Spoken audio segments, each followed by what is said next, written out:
All right, Trent Mongero's in charge. He's the head guy, and the program is to get, and this program can be used anywhere in the world. Um, the program is to get kids to play baseball from all kinds of kids. Yep. And like you said, there's a lot of competition, other sports, other activities. Baseball, no doubt about it, is a slow game and can be a very boring game, especially for kids if they're being controlled all the time. What would Trent Mongero do if you're in charge? What programs would you use to try to attract kids to play the game of baseball? Wow.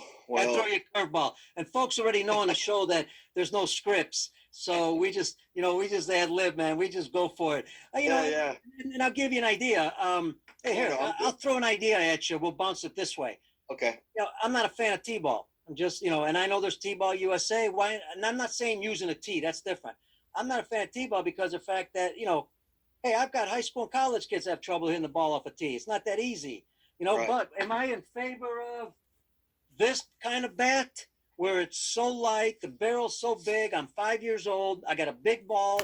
You play 5-on-5. The ball doesn't travel far.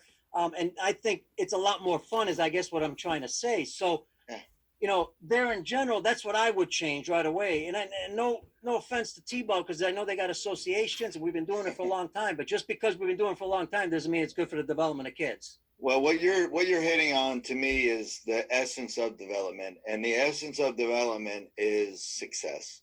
Because nobody likes to do things that they're bad at. So, and the problem with the lowest levels of baseball is the human body, is not ready from a maturity and developmental standpoint to execute the skills that the game requires.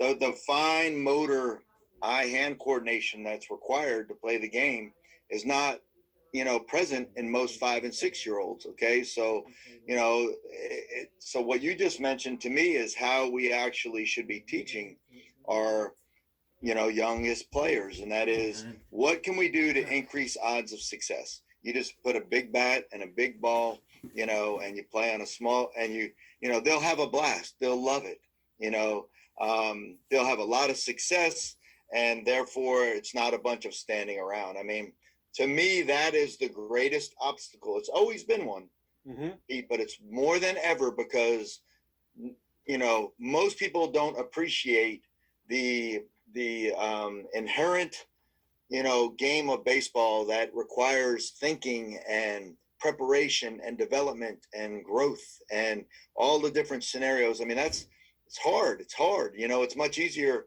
just to go out and shoot hoops or grab a